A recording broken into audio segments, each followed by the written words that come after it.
Okay, stop what you're doing for a second. Just humor me. Hmm. Imagine waking up, right, and your joints, they sound like, I don't know, rusty hinges. That awful, creaky, stiff feeling. Ugh, yeah, we've all been there. So you look into it, and the advice you get is, well, kind of weird. First, you got to fight these tiny, sharp, like crystal shards inside your body. Literally. Micro damage happening. Internal shrapnel, basically. Exactly. And second, you need to start drinking this warm, spicy, creamy drink every single day. Sounds less like health advice and more like a fancy latte gone rogue, you know? It really does sound a bit out there, doesn't it? But what we're diving into today is actually the solid science of using diet for joint health. Great. We're not talking complicated stuff, no procedures. It's more about these surprisingly simple things you can add, and maybe more importantly, what you need to subtract from your diet to kind of turn down that internal joint fire alarm. I like that, the joint fear alarm. We should stop thinking of inflammation as just some vague idea maybe and see it as, like you said, a physical alarm blaring inside us. Yeah. Because some of the things we're eating pretty casually, they're not just poking the alarm, they're pouring gasoline on the fire. That's a perfect analogy, actually. You absolutely have to put out the fire first before you can even think about rebuilding. Okay, let's unpack this. So if we're serious about silencing this joint fire alarm, what are the absolute must-go dietary villains? Like, what needs evicting from the kitchen today? Yeah, okay, subtraction first. And the big one, the one that's in almost everything processed, sugar. No surprise there. Right. Refined sugar, high-fructose corn syrup. The research is just overwhelming. These things are pro-inflammatory. They don't just add calories. They actually trigger inflammation throughout your system. It's like tossing fuel right onto that joint pain. Makes total sense. Sugar's the usual suspect. But, you know, lots of people cut back on sugar, or think they have, and their joints still ache. Which brings us to the next group, the sneakier ones maybe, the seed oils. Oh, yes. These are, well, they're arguably a massive problem in the modern diet. Super pervasive. We're talking corn oil, soy oil, canola oil, those highly refined ones. Okay. And the problem isn't fat itself, it's the type of fat. They are just overloaded with omega-6 fatty acids. Okay, omega-6. Most people hear about omega-3s, right, like in fish oil. They're good, anti-inflammatory. So what's the deal with omega-6 versus omega-3? Think of them as needing to be in balance. Omega-3s, like you said, they're the anti-inflammatory crew. No. Omega-6s, well, they actually promote inflammation, Right. which you need sometimes, right? Like if you get injured, they signal the body to start repairs. Ah, okay, so they're not inherently evil just. Exactly. Historically, our diets had maybe a 1-to-1 or perhaps 2-to-1 ratio of omega-6 to omega-3. Pretty balanced. And now, with all the processed food. Oh, now. Yeah. Because these seed oils are in everything. Packaged foods, restaurant deep fryers, that ratio can skyrocket.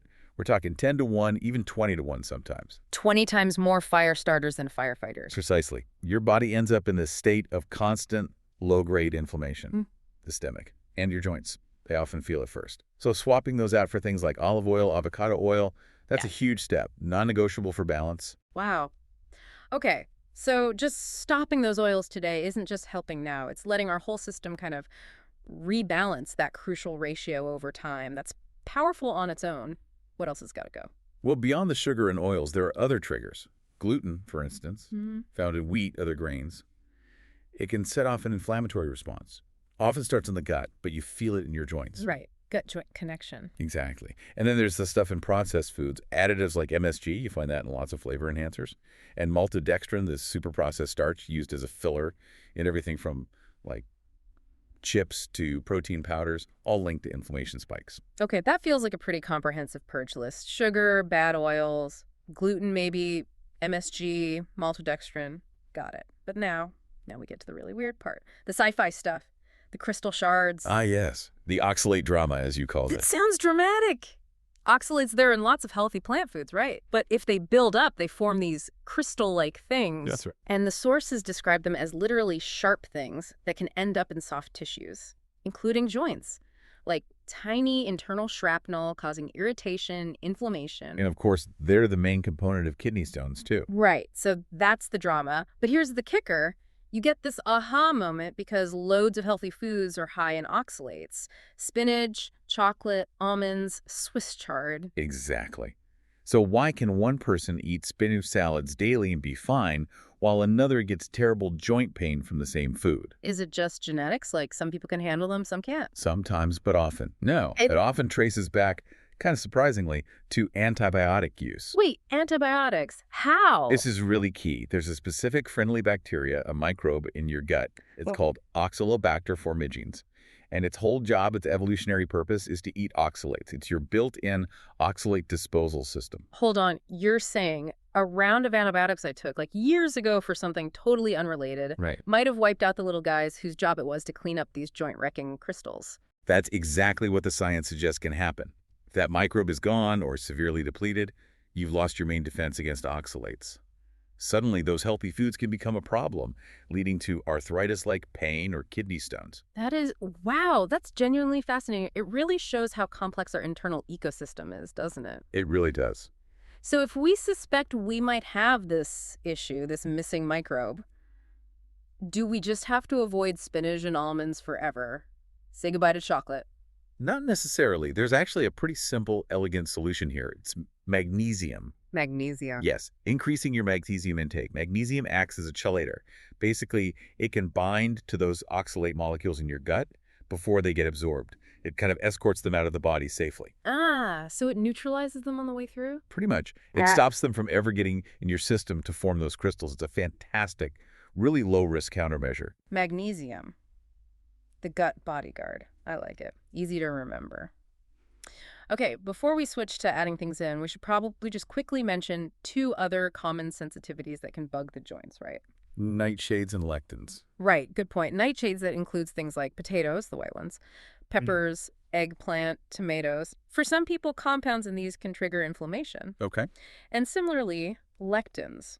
They're found heavily in beans, peanuts, wheat, soy products, also known as potential joint irritants for certain individuals. These aren't universal bad guys like, say, the seed oils, but definitely suspects if you've done the main purge and you're still having issues. Gotcha. So elimination first, then maybe investigate those if needed. Okay. We've cleared the decks. We've talked about what to kick out. Now for the fun part, adding stuff back in. Let's talk about this superhero serum, the daily drink you mentioned, the golden elixir. Yes. This recipe is all about maximizing absorption and hitting multiple inflammatory pathways at once. It's designed as a potent daily preventative. Okay, lay it on us. What's in it? All right, so you start with a base. About half water, half coconut milk. The coconut milk gives it a nice creaminess, but importantly, it provides some necessary fat. Fat for absorption. Exactly. To that liquid base, you add 1 teaspoon of good quality turmeric powder. Turmeric. The superstar spice. Everyone's heard of that one. Definitely. Then you add a scoop of collagen powder. Collagen is, the building block for your connective tissues. It's the raw material to help actually rebuild and support the joints themselves. Makes sense. Building blocks.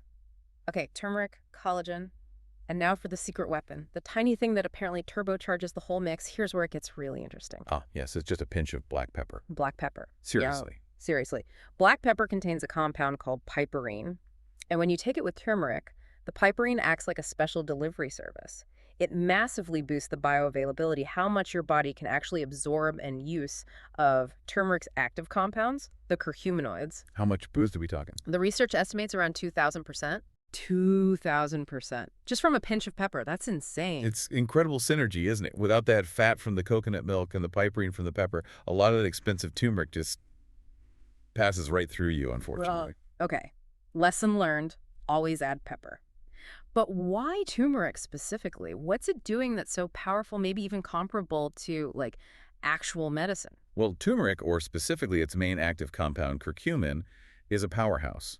Clinical studies have shown it can be comparable in effectiveness to certain NSAIDs, non-steroidal anti-inflammatory drugs. Think ibuprofen. Okay, like Advil or Motrin for joint pain. Right, but here's the key difference. Most NSAIDs work on maybe 1 or 2 inflammatory pathways. Curcumin, based on the sources, seems to inhibit at least 4 major inflammatory pathways in the body. Whoa. So if inflammation is like a fire being fought by different teams, team A, B, C, D, turmeric comes in and basically jams the radios for all 4 teams at the same time. That's a great way to visualize it. It's attacking the problem from multiple angles simultaneously. If you're taking it as a concentrated supplement for, say, really acute pain relief, dosages are often around 1,000 to 1,500 milligrams a day. But for this daily drink, it's more about consistent preventative action. And you mentioned drinking it warm in the morning. Morning is generally recommended, yeah. Take it first thing, kind of sets your body up to manage inflammation throughout the day. Plus, it's quite a nice, comforting ritual, I think. Gives your system the best shot. I like that. Okay, changing gears slightly, but still on natural helpers. There's one more really fascinating compound to talk about. One that kind of proves this idea that sometimes fighting stress means consuming stress. I'm talking about the stressed out tree. Ah, you mean Boswellia serrata, often called Indian frankincense. That's the one. Yeah, it's a plant that thrives in really tough, dry climates in India, parts of Asia. And the part we use, the beneficial bit, isn't the leaf or root, it's the resin. The hardened, sticky stuff the tree oozes. And it makes this resin when it's damaged, right? Like a defense mechanism. Exactly. The tree produces this resin as a chemical shield when its bark gets physically damaged or stressed by the harsh environment. And when we consume this resin, we're tapping into this amazing biological principle called hormesis. Hormesis, right. That's the idea that a little bit of a bad thing, a little stress, can actually trigger a positive response and make you stronger. Precisely. So, by taking the resin from this stressed out tree, we're giving our own system a tiny controlled dose of stress. It doesn't harm us. Instead, it wakes up our body's own defense systems. It prompts us to produce more of our own powerful antioxidant and anti-inflammatory chemicals. Huh. It's kind of like exercise then, isn't it? You stress your muscles by lifting weights or running, causing tiny bits of damage, and your body responds by adapting, getting stronger, healthier. We're basically borrowing the tree's defense strategy to boost our own. That's a perfect analogy, Mm. and the research really supports it. Studies, including some key ones around 2018, show Boswellia provides significant joint pain relief.